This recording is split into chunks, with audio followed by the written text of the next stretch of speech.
ഈ പുഴയും കടന്നിൻ്റെ ഇന്നത്തെ എപ്പിസോഡിലേക്ക് എല്ലാവർക്കും സ്വാഗതം. വീഡിയോ ആദ്യമായി കാണുകയാണെങ്കിൽ സപ്പോർട്ട് ചെയ്ത് സബ്സ്ക്രൈബ് ചെയ്ത് ലൈക്ക് ചെയ്യാൻ മറക്കല്ലേ. ശിവരാജന്റെ ക്രൂരതകളെപ്പറ്റി നരേനിൽ നിന്നും അറിഞ്ഞ ഗായത്രി അയാളെ വീട്ടിൽ നിന്നും പുറത്താക്കുക. ശിവരാജനെ വീട്ടിൽ നിന്ന് ഇറക്കി വിട്ടത് ശരിയായില്ലെന്നും കമ്പനികളുടെ കാര്യങ്ങളെല്ലാം നോക്കി നടത്തുന്ന അയാൾക്ക് പകരം നരേൻ ആ സ്ഥാനം ഏറ്റെടുക്കണമെന്നും പറഞ്ഞ് മുത്തശ്ശനായ രഘുനാഥ് നരേന് വഴക്കു പറയുകയാ. അവിടെ വിനീത് അപ്പോഴേക്കും ഗംഗയെയും കൊണ്ട് ബീച്ചിലെത്തിയിരുന്നു. കടലും നോക്കി നിന്ന് വിനീതുമൊത്തുള്ള പ്രണയ നിമിഷങ്ങൾ ഓർത്തെടുക്കുക ഗംഗ. അവൾ ആ പ്രണയ നിമിഷങ്ങളുടെ സ്വപ്നങ്ങളിൽ നിന്ന് ഉണരുമ്പോഴേക്കും കൂടെ വിനീതും കൂട്ടരും ഇല്ലെന്നറിഞ്ഞ് പരിഭ്രമത്തോടെ ചുറ്റും പരതുമ്പോഴാണ് പിപിയും വിളിച്ച് കളിപ്പാട്ടങ്ങൾ വാങ്ങി വിനീതും സലിമിക്കയും അങ്ങോട്ട് നടന്നു വരുന്നത് കാണുന്നത്. രണ്ടുപേരും മുഖത്തോരോ കണ്ണടയും വെച്ചിട്ടുണ്ട്. വിനീത് സന്തോഷത്തോടെ ഗംഗയുടെ അടുത്തേക്ക് വന്ന് എങ്ങനെയുണ്ട്, അടിപൊളിയല്ലേ എന്ന് ചോദിക്കേ, നമ്മൾ ചെറുപ്പത്തിൽ തലയിൽ വെച്ചിരുന്ന ആ പ്ലാവിലെ തൊപ്പിയില്ലേ, അതുകൂടി ആവായിരുന്നു എന്ന് ഗംഗയും പറയുക. അയ്യോ അതിവിടെ കിട്ടില്ല, ഇവിടൊക്കെ മോഡാണ് എന്ന് വിനീത് പറയേ. ഇത് തിരുവനന്തപുരമാ തിരുവനന്തപുരം എന്ന് സലിമിക്കയും പറയുന്നുണ്ട്. വീണ്ടും ഡ്രസ്സെല്ലാം ഒന്ന് റെഡിയാക്കി സ്റ്റൈലല്ലേ. പിന്നെ ഈ കണ്ണട 950 രൂപയ്ക്കാണ് വാങ്ങിച്ചത് എന്ന് വിനീത് പറയുന്നത് കേൾക്കെ അമ്പരപ്പോടെ ഈ കണ്ണടയ്ക്ക് 950 രൂപയോ? വിനീതേട്ടാ നിങ്ങളെ അവര് പറ്റിച്ചു. പുഷ്പവാടിയിൽ ഉത്സവപ്പറമ്പില് 50 രൂപയ്ക്ക് കിട്ടുന്നതായി ഈ കണ്ണട എന്ന് ഗംഗ പറയുന്നുണ്ട്. ഗംഗയ്ക്ക് എന്തറിയാം, ഞങ്ങൾ അത്ര മണ്ടന്മാരാണോ? രണ്ടും കണ്ടാൽ ഒരുപോലെ ഇരിക്കുമെന്നേ ഉള്ളൂ. ഞങ്ങൾ ചെക്ക് ചെയ്തത് ഇതേ ദുബായിലെ ഷെയ്ഖുമാർ ഉപയോഗിക്കുന്ന കണ്ണട. ഇവിടെ കണ്ണട എന്ന് പറയുന്നത് തന്നെ നാണക്കേടാ. ഗ്ലാസ് എന്നാണ് പറയുന്നത് എന്ന് പറയേ. ദുബായിലെ ഷെയ്ഖുമാര് ഇതൊക്കെ ആര് പറഞ്ഞു എന്ന് ഗംഗയും ചോദിക്കുന്നുണ്ട്. ആ കച്ചവടക്കാരൻ എന്ന് നിഷ്കളങ്കതയോടെ വിനീത് പറയേ. അയാളുടെ കടകളിൽ ഒറിജിനൽ സാധനങ്ങൾ മാത്രമേ വിൽക്കാറുള്ളൂ എന്ന് സലിമിക്കയും സപ്പോർട്ട് ചെയ്യുന്നുണ്ട്. 1000ന്റെ സാധനമാണേ, വില പേശി 50 വെച്ച് കുറച്ചു. ആ പൈസ ലാഭമായി. തിരുവനന്തപുരം മൊത്തം ലാഭമാ അല്ലേ ഇക്ക എന്ന് വിനീത് ചോദിക്കേ. പിന്നെ ജീവിക്കണമെങ്കിൽ തിരുവനന്തപുരത്ത് ജീവിക്കണം എന്ന് സലിമിക്ക പറയുമ്പോഴാണ് ബേബി ചേട്ടൻ അങ്ങോട്ട് നടന്നു വരുന്നത്. നിങ്ങൾ ഇത്ര നേരം എവിടെയായിരുന്നു എന്ന് സലിമിക്ക ചോദിക്കേ. എടാ ഞാൻ ഈ കടൽ കാണുകയായിരുന്നു. എന്താല്ലേ എന്ന് ബേബി ചേട്ടൻ ചോദിക്കേ. ഇയാൾ ഇതിനു മുമ്പ് കടൽ കണ്ടിട്ടില്ലേ എന്ന് സലിമിക്കയും ചോദിക്കുന്നുണ്ട്. കണ്ടിട്ടുണ്ടോന്നോ? ഇതുപോലെ എത്ര വൈകുന്നേരങ്ങളിൽ കൊൽക്കത്തയിലെ ഡിഗ ബീച്ചിൽ ഞാനും സയാലിയും ഒരുമിച്ച് കൈ കോർത്തു പിടിച്ച് എന്നൊക്കെ ടെൻഷനോടെ ബേബിച്ചേട്ടൻ പറയേ. അല്ല ആരാ ഈ സയാലി എന്ന് വിനീത് ചോദിക്കുന്നുണ്ട്. മനസ്സിലായില്ലേ, ഫൈനാൻസ് കോളേജിൽ പഠിക്കുമ്പോൾ ഇയാളെ തേച്ചിട്ട് പോയ പെണ്ണ് എന്ന് സലീമിക്ക പറയേ. വർഷങ്ങൾക്ക് മുമ്പ് ഇതേ ദിവസം മെയ് 29 അവളുടെ കല്യാണം. ആ ക്രൂവൽ ഡേ എന്ന് ബേബിച്ചേട്ടൻ പറയേ. ചേട്ടന് പിപി വേണോ എന്ന് സലീമിക്ക ചോദിക്കുന്നുണ്ട്. ഞാൻ ഇത്തിരി നേരം തനിച്ചു നിൽക്കട്ടടാ എന്ന് പറഞ്ഞ് ബേബിച്ചേട്ടൻ അവിടെ നിന്ന് നടന്നു നീങ്ങുകയാ. വിനീതും ഗംഗയോടായി ഗംഗ കുടിവാ, ഗംഗയ്ക്ക് എന്തേലും വാങ്ങിക്കാം എന്ന് പറയേ. എനിക്കൊന്നും വേണ്ട വിനീതേട്ടാ എന്ന് ഗംഗയും പറയുന്നുണ്ട്. അങ്ങനെ പറഞ്ഞാൽ പറ്റില്ല, കണ്ണടയോ കോമ്പോ എന്തെങ്കിലും വാങ്ങണം. ഹണിമൂണിന് വന്നിട്ട് ഞാൻ ഗംഗയ്ക്കൊന്നും വാങ്ങിച്ചില്ലെന്ന് നാട്ടുകാരറിഞ്ഞാൽ മോശമല്ലേ? വാ എന്ന് വിനീത് അവളുടെ കൈ പിടിച്ചു വലിച്ച് പറയേ. വിനീതേട്ടൻ എന്തെങ്കിലും വാങ്ങിച്ചാൽ മതി എന്ന് ഗംഗയും. വാ ഗംഗ എന്ന് വിനീത് പറയേ. ഞാൻ കുറച്ചു നേരം കൂടി ഈ കടൽ കണ്ടോട്ടെ വിനീതേട്ടാ, വിനീതേട്ടൻ പോയി വാങ്ങിച്ചോ എന്ന് ഗംഗ പറയുന്നത് കേൾക്കെ വിനീത് സലീമിക്കയും കൂട്ടിക്കൊണ്ട് അവൾക്ക് എന്തെങ്കിലും വാങ്ങാനായി പോവുകയാ. ഗംഗയും സന്തോഷത്തോടെ കടലും നോക്കി നിൽപ്പാ. കുറച്ചപ്പുറത്ത് മാറി കുറച്ചു കുട്ടികൾ കടലിൽ കളിക്കുന്നുണ്ട്. ഇപ്പുറത്തേക്ക് തിരിഞ്ഞു നോക്കുമ്പോൾ ബേബി ചേട്ടനും കടലിലേക്ക് നോക്കി കടൽ കരയിൽ തന്നെ നിൽപ്പാ. വീണ്ടും അവൾ സന്തോഷത്തോടെ കടലും നോക്കി കടലിലേക്ക് ഇറങ്ങി തുടങ്ങുമ്പോഴാണ് വിനീത് അങ്ങോട്ട് വന്ന് അവളുടെ കയ്യിൽ പിടിച്ചു വലിച്ച് ഗംഗേ എന്താ ഈ കാണിക്കുന്നത്, കടലിലേക്ക് ഇറങ്ങി പോവാ എന്ന് ദേഷ്യത്തോടെ ചോദിക്കുന്നത്. വിനീതേട്ടാ ഞാൻ കാലൊന്നും നനയ്ക്കാനാ എന്ന് ഗംഗ പറയേ. അങ്ങനെ ഇപ്പോ കാല് നനയ്ക്കണ്ട, നിനക്ക് പരിചയമില്ലാത്ത കടലല്ലേ, അങ്ങനെയുള്ളപ്പോ തിരമാല എടുത്തോണ്ട് പോവും, ഇങ്ങോട്ട് വന്നേ എന്ന് പറഞ്ഞ് ദേഷ്യത്തോടെ നടന്നു നീങ്ങിയ ഗംഗ അവിടെ തന്നെ നിൽക്കുകയാ. വിനീത് വീണ്ടും അവളുടെ അരികിലേക്ക് ചെന്ന് എന്ത് ദിവസവും എത്ര പേരാ ഇവിടെ മരിക്കുന്നെന്നറിയോ? ഇവിടെ കടലിൽ പോകുമ്പോ തിരമാല കയറി വന്നും കാൽ വഴുതി വീണും കുളിക്കാൻ പോകുമ്പോഴുമൊക്കെ എന്ത് വരുന്നില്ലേ എന്നവൻ ചോദിക്കേ. ഗംഗ വിഷമത്തോടെ അവനെ നോക്കുമ്പോഴാണ് അപ്പുറത്തെ സൈഡിൽ നിൽക്കായിരുന്ന ബേബി ചേട്ടനെ കാണാനില്ലെന്ന് മനസ്സിലാവുന്നത്.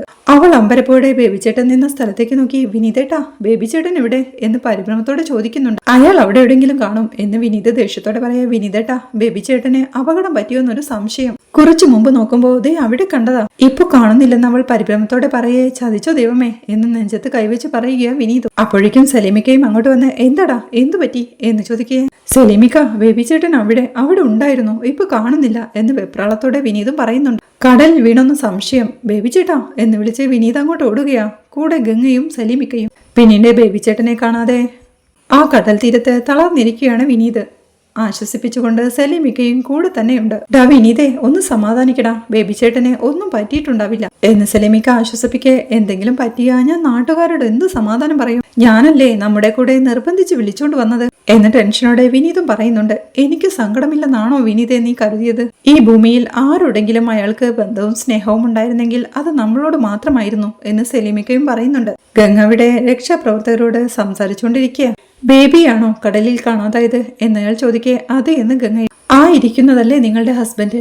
കാണാതായ കുഞ്ഞിന് എത്ര വയസ്സുണ്ട് എന്നയാൾ ചോദിക്കുന്നതിൽക്കെ അമ്പരപ്പോടെ ഞങ്ങളുടെ കുഞ്ഞോ എന്ന് ഗംഗയും. ബേബിയെ കാണാനില്ലെന്നല്ലേ പറഞ്ഞത് എന്നയാൾ ചോദിക്കെ ഞങ്ങളുടെ കല്യാണം കഴിഞ്ഞിട്ട് ഒരാഴ്ച ആയില്ല സാർ. കാണാതായത് ബേബി എന്നു പേരുള്ള ഹസ്ബൻഡിന്റെ ഫ്രണ്ടിനെയാ.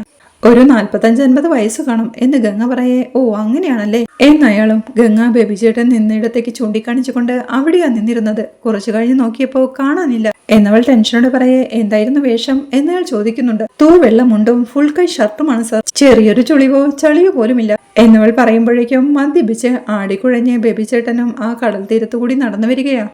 വിനീത് അപ്പോഴും ടെൻഷനോടെ സെലിമിക്കയോടായി പറയുകയാ. ബേബി ചേട്ടൻ ഏതാണ്ട് തീരുമാനിച്ചുറപ്പിച്ചു തന്നെയാ നമ്മളോടൊപ്പം വന്നത്. കുടിയൊക്കെ നിർത്തി നന്നായി ദൈവത്തിന്റെ വഴിയിലേക്ക് വന്നു. കുറിഞ്ഞിമലയിൽ പോവണ്ട, ഇവിടെ കടല് കാണാൻ വരാമെന്ന് പറഞ്ഞത് ഇതൊക്കെ ഉദ്ദേശിച്ചാവാം എന്നൊക്കെ പറഞ്ഞവൻ ടെൻഷനോടെ ഇരിക്കുമ്പോഴാണ് ബേബി ചേട്ടൻ ആടിക്കുഴഞ്ഞ് അവരുടെ അടുത്തേക്ക് എത്തി. ഇവരെ എവിടെയോ കണ്ട പരിചയമുണ്ടല്ലോ എന്ന് പറഞ്ഞ് നോക്കി നിൽക്കുന്നത്. അയാളെ കാണാതെ സെലിമിക്കയും വിനീതിനോടായി.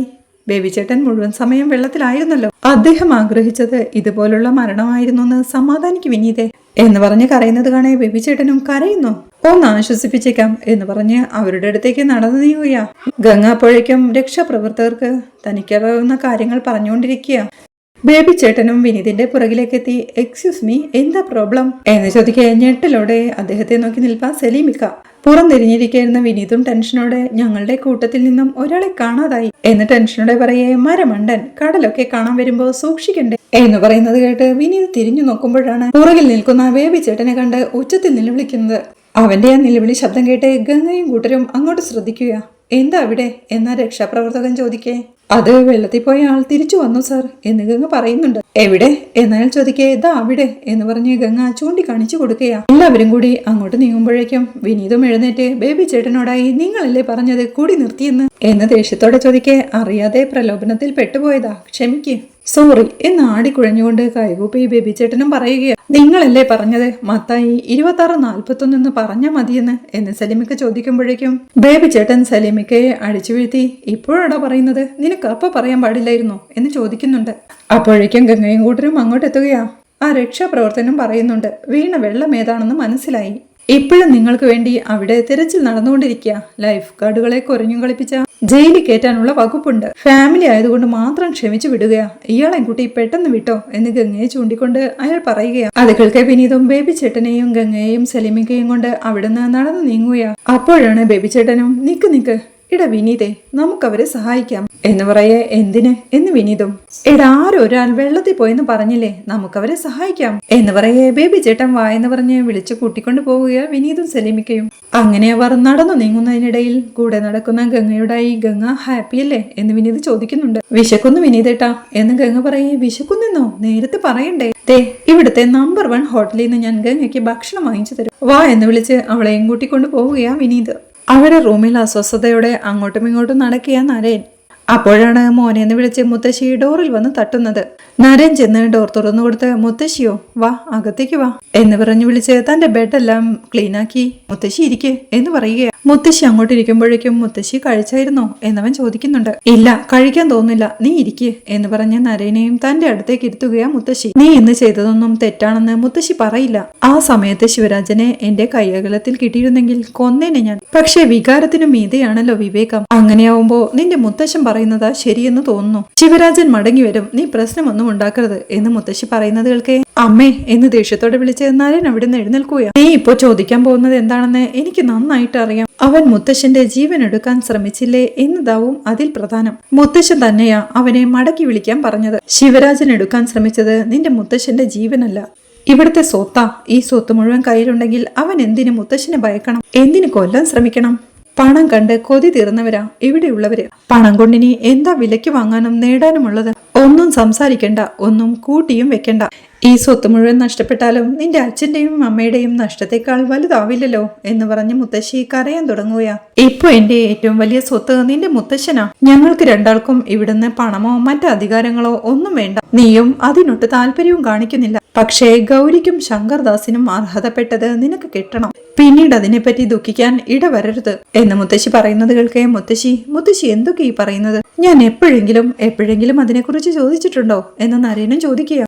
100 ആളുണ്ടെങ്കിൽ അതിലൊരു അത്യാഗ്രഹി മതി കൊല്ലും കൊലയും നടത്താൻ. ഓരോരുത്തർക്കും കൊടുക്കാനുള്ളത് അവരവർക്ക് വീതിച്ച് നൽകിയ പിന്നെ പ്രശ്നം തീരുമല്ലോ എന്ന് സങ്കടത്തോടെ മുത്തശ്ശി പറയുമ്പോഴേക്കും തളർച്ചയോടെ വീഴാൻ പോകുന്ന മുത്തശ്ശിയെ പിടിച്ച് കട്ടിലേക്ക് വീണ്ടും ഇരുത്തുകയാ നരേൻ. 2 പെൺമക്കളാ. അവസാനം വരെ കൂടെ വേണമെന്ന് ആഗ്രഹിച്ച 2 പേര്. അതിനുള്ള പണമുണ്ടാക്കാനായുള്ള വ്യഗ്രതയിലായിരുന്നു ആദ്യം. പണം ഉണ്ടാക്കി കഴിഞ്ഞപ്പോ അതും വിനയായി. മതിയായി, ഭാഗം വെച്ചു പിരിച്ചേക്കാം. അല്ലെങ്കിൽ തന്നെ എന്നും കാണാൻ ആഗ്രഹിച്ചവരെ ദൈവം നേരത്തെ തന്നെ വിളിച്ചല്ലോ. ശിവരാജൻ ആഗ്രഹിച്ചതെല്ലാം അവൻ എടുത്തോട്ടെ എന്ന് മുത്തശ്ശി കരച്ചിലോടെ പറയേ. നരനും മുത്തശ്ശിയുടെ അടുത്തേക്കിരുന്ന് മുത്തശ്ശി, ഇളയമ്മയ്ക്ക് എന്തിനാ ഇങ്ങനൊരു ഭർത്താവ് എന്ന് ദേഷ്യത്തോടെ ചോദിക്കുന്നുണ്ട്. പല ബന്ധങ്ങളും നിലനിൽക്കുന്നത് അഡ്ജസ്റ്റ്മെന്റിലാ മോനെ. ശിവരാജൻ മോശപ്പെട്ട ആളാണെന്ന് ഗായത്രി ഇന്ന് രാവിലെ അറിഞ്ഞെന്നാണോ നീ കരുതുന്നത്? ഒരു ഭാര്യയ്ക്കതറിയാൻ ഇത്രയും വർഷങ്ങളുടെ ഒന്നും ആവശ്യമില്ല. 1-2 ദിവസങ്ങൾ മതിയാവും. ഇപ്പൊ ശിവരാജനെ ഉപേക്ഷിച്ച അവൾക്ക് ഭർത്താവിനെ മാത്രമല്ല അവളുടെ കുഞ്ഞിന്റെ അച്ഛനെ കൂടിയാ നഷ്ടമാവുന്നത്. അതേ മോനെ, വർഷങ്ങളായുള്ള നേർച്ച കാഴ്ചകൾക്കും കണ്ണീരിനുമൊക്കെ ഫലം ഇപ്പോഴാ കാണുന്നത്. അതിന് ദൈവത്തിനോട് നന്ദി പറയാൻ വേണ്ടി കൂടിയാ ഞങ്ങൾ അമ്പലത്തിൽ പോയത്. പക്ഷേ മടങ്ങി വന്നപ്പോ ഒരു അനന്തരാവകാശി ഉണ്ടായി കാണണമെന്ന് എനിക്ക് മുത്തശ്ശനും ആഗ്രഹമുണ്ട്. ആ കുഞ്ഞ് അച്ഛന്റെ സ്നേഹം അനുഭവിച്ച് വളരണമെന്നും അതില്ലാതെ വളരുന്നതിന്റെ സങ്കടം നിന്നോളം വേറെ ആരും അറിഞ്ഞിട്ടുണ്ടാവില്ല എന്ന് മുത്തശ്ശി കരച്ചിലോടെ പറയേ. മുത്തശ്ശി പേടിക്കണ്ട, ഇളയച്ചൻ വന്നാ തടുക്കില്ല ഞാൻ. പിന്നെ മകൾക്ക് കൊടുക്കാനുള്ള വീതമായി ഒരു മുട്ടുസൂചി പോലും വേണ്ട എനിക്ക്. എന്റെ ഏറ്റവും വലിയ സ്വത്ത് എന്റെ മുത്തശ്ശനും മുത്തശ്ശിയുമാ എന്നവൻ സങ്കടത്തോടെ പറയേ. അവന്റെ നെറുകയിൽ ഒരു ഉമ്മ കൊടുക്കുകയാ മുത്തശ്ശി. അവനും കണ്ണീർ തുടച്ചുകൊണ്ട്, പക്ഷേ നിങ്ങളുടെ ആരുടെയെങ്കിലും രോമത്തിൽ ഇനി അയാൾ തൊട്ടാൽ ഇനി അയാൾ ഈ ഭൂമിക്ക് മുകളിൽ ഉണ്ടാവില്ലെന്ന് പറഞ്ഞു കൊടുത്തേക്കണം, അയാളോടും അയാൾക്ക് വേണ്ടി വാദിക്കുന്നവരോടും എന്നവൻ ദേഷ്യത്തോടെ പറയേ. അവന്റെ കൈ ചേർത്ത് പിടിച്ച് സ്നേഹത്തോടെ പൊട്ടിക്കരയുക മുത്തശ്ശിയും. അവിടെ ഗംഗയെയും കൊണ്ട് ഒരു സീ ഫുഡ് റെസ്റ്റോറന്റിൽ എത്തിയിരിക്കുക വിനീതും കൂട്ടരും. അവിടെ എത്തിയവർ ടേബിളിൽ ഇരിക്കുന്നുണ്ടെങ്കിലും ആരെയും കാണാഞ്ഞേ ഇവിടെ ആരുമില്ലല്ലോ. ഇറങ്ങിയാലോ നമുക്ക് എന്ന് വിനീത് ചോദിക്കുന്നുണ്ട്. വിനീതേട്ട വിശക്കുന്നു, എത്ര ദൂരം നടന്നിട്ടാ നമ്മൾ ഇവിടെ എത്തിയേ എന്ന് ഗംഗ തളർച്ചയോടെ ചോദിക്കുന്നുണ്ട്. അതിനിപ്പോ ഗംഗയുടെ സ്റ്റാൻഡേർഡിനൊത്തൊരു ഹോട്ടൽ വേണ്ടേ? ശരി, ഗംഗയുടെ ഇഷ്ടം, പണമൊന്നും നമുക്ക് പ്രശ്നമല്ല, ഗംഗയ്ക്ക് ഇഷ്ടമുള്ള ഭക്ഷണം വാങ്ങിത്തരാം എന്ന് പറയുമ്പോഴാണ് ഓർഡർ എടുക്കാനായി ഒരു ചേട്ടൻ അങ്ങോട്ട് വരുന്നത്. എന്തൊക്കെയാ ഉള്ളത് എന്ന് വിനീത് ചോദിക്കേ. ഫാസ്റ്റ് ഫുഡ് ആണ് സാർ. ആ മെനു നോക്കിയിട്ട് പറഞ്ഞാൽ മതി, ആവശ്യമുള്ളത് കുക്ക് ചെയ്തു തരും എന്നയാൾ പറയേ. അധികം താമസിക്കില്ലല്ലോ അല്ലേ എന്ന് വിനീത് ചോദിക്കുന്നുണ്ട്. ഇല്ല സാർ എന്നയാൾ പറയേ. പൈസ പ്രശ്നമല്ല, ഗംഗയ്ക്ക് വിശക്കുന്നുണ്ട് അതുകൊണ്ടാ എന്ന് വിനീത് വീണ്ടും പറയേ. ഓക്കെ സാർ, ഓർഡർ നോക്കിയിട്ട് പറഞ്ഞാൽ മതി എന്ന് അയാളും. വിനീത മെനു കാർഡ് മറിച്ച് നോക്കുമ്പോഴേക്കും സാറേ 1 മിനിറ്റ് ഇപ്പൊ വരാമെന്ന് പറഞ്ഞ് അയാൾ അവിടുന്ന് പോവുകയാണ്. വിനീതും ആ മെനു കാർഡ് ഗംഗയ്ക്ക് കൊടുത്ത് ഗംഗയ്ക്ക് ആവശ്യമുള്ളതൊക്കെ ഓർഡർ ചെയ്തു എന്ന് പറയേ. വിനീതേട്ടന് എന്തെങ്കിലും ഓർഡർ ചെയ്താൽ മതി, ഞാൻ കഴിച്ചോളാം എന്ന് വിശപ്പ് സഹിക്കാനാവാതെ ഗംഗയും പറയുകയാണ്. ആ മെനു കാർഡ് ഇംഗ്ലീഷിലായിരുന്നു. അതിലേക്ക് നോക്കി ഒരു പരങ്ങലോടെ ഞാനേ കണ്ണട എടുത്തില്ല എന്ന് വിനീത് പറയേ. ഒരു തയ്യൽക്കാരനെ ഏറ്റവും അത്യാവശ്യമെന്ന് പറയുന്നത് അവന്റെ കാഴ്ച ശക്തിയാണ് എന്ന് പറഞ്ഞ് സലീമിക്കയും അത് വാങ്ങി നോക്കി. ഓ, വെയിലത്ത് നടന്നതുകൊണ്ടാണെന്ന് തോന്നുന്നു, കണ്ണിന് നല്ല മങ്ങൽ എന്നാ മെനു കാർഡും പിടിച്ചു നോക്കി പറയേ. ബേബി ചേട്ടനും പറയുന്നുണ്ട്, പഠിക്കാൻ വിട്ട സമയത്ത് മാവിന് കല്ലെറിഞ്ഞില്ലായിരുന്നെങ്കിൽ നിന്റെ കണ്ണിന് മങ്ങൽ ഉണ്ടാവില്ലായിരുന്നെന്ന്. എന്നാ നിങ്ങൾ അങ്ങോട്ട് വായിക്കെന്ന് പറഞ്ഞ് സലീമിക്ക ആ മെനു കാർഡ് ബേബി ചേട്ടന് കൊടുക്കുക. ബേബി ചേട്ടനും അതെടുത്തു നോക്കി. കിങ് ഫിഷ് നിർവാണ 1460 എന്ന് വായിച്ചു പറയേ. വില എത്രയാ? 100 രൂപയാവോ എന്ന് വിനീതും ചോദിക്കുക. എടാ, 250 ഗ്രാമിന്റെ വിലയാണ് ഞാൻ ഈ പറഞ്ഞത്, 1460 എന്ന് ബേബിച്ചേട്ടൻ പറയുന്നവർക്ക് അതെങ്ങനെ ബേബിച്ചേട്ടാ 250 ഗ്രാമിന് 1460 രൂപയോ എന്ന് സലീമിക്ക ചോദിക്കേ. എടാ, ഫിഷ് ഫ്രം അറേബ്യൻ സീ, കടലിൽ നിന്ന് നേരിട്ട് പിടിച്ചോണ്ട് വന്ന് ശരിയാക്കണതാണെന്ന്, അതുകൊണ്ട് എല്ലാ ഐറ്റത്തിനും 1000 രൂപയ്ക്ക് മുകളില എന്ന് പറയുന്നതുകൾക്ക് വിനീതും ആകെ ടെൻഷനോടെ സലീമിക്കയെ വിളിച്ച്, സലീമിക്ക കാശുണ്ടാകൂ കയ്യില് എന്ന് ശബ്ദം താഴ്ച ചോദിക്കേ. എന്റെ 50 രൂപയേ ഉള്ളൂ എന്ന് സലീമിക്കയും. നിന്റെയിലില്ലേ എന്ന് സലീമിക്ക ചോദിക്കുക. നുള്ളി പെറുക്കിയെടുത്ത ഒരു 500 രൂപ കാണും, നേരത്തെ കൊമ്പും കണ്ണടയും ഒക്കെ വാങ്ങി കയ്യിലുള്ള കാശ് തീർന്നു എന്നവൻ വിഷമത്തോടെ പറയേ. ഈ സിറ്റി മൊത്തം അത്ര ലാഭമല്ല മോനെ എന്ന് സലീമിക്കയും ഓർമ്മിപ്പിക്കുന്നുണ്ട്. സലീമിക്ക എല്ലാത്തിനും കൂടെ നിന്നിട്ട് ഒരുമാതിരി ശവത്തി കുത്തരുത്, ഗംഗയുടെ മുന്നിൽ നാണം കെടാതിരിക്കാൻ ഒരു വഴി പറഞ്ഞതാ എന്ന് വിനീത് പറയേ. എടാ വിനീതേ, അരിയാട്ടാനും ഉഴുന്നാട്ടാനും ഈ തിരുവനന്തപുരം വരേണ്ട കാര്യമുണ്ടോ? ഞാൻ നമ്പർ ഇടാം, നീ കൂടെ നിന്നാ മതി, ഞാൻ ഏറ്റു എന്ന് സലീമിക്ക പറയേ. ഗംഗയുടെ മുഖത്തേക്ക് നോക്കി വിളറിയൊരു ചിരിയോടെ ബേബി ചേട്ടനെ നോക്കിയിരിക്കുന്ന വിനീതിനെ കാണിക്കുന്നിടത്താണ് ഈ എപ്പിസോഡ് അവസാനിക്കുന്നത്. വീഡിയോ ഇഷ്ടമായാൽ സപ്പോർട്ട് ചെയ്ത് സബ്സ്ക്രൈബ് ചെയ്ത് ലൈക്ക് ചെയ്യാൻ മറക്കല്ലേ.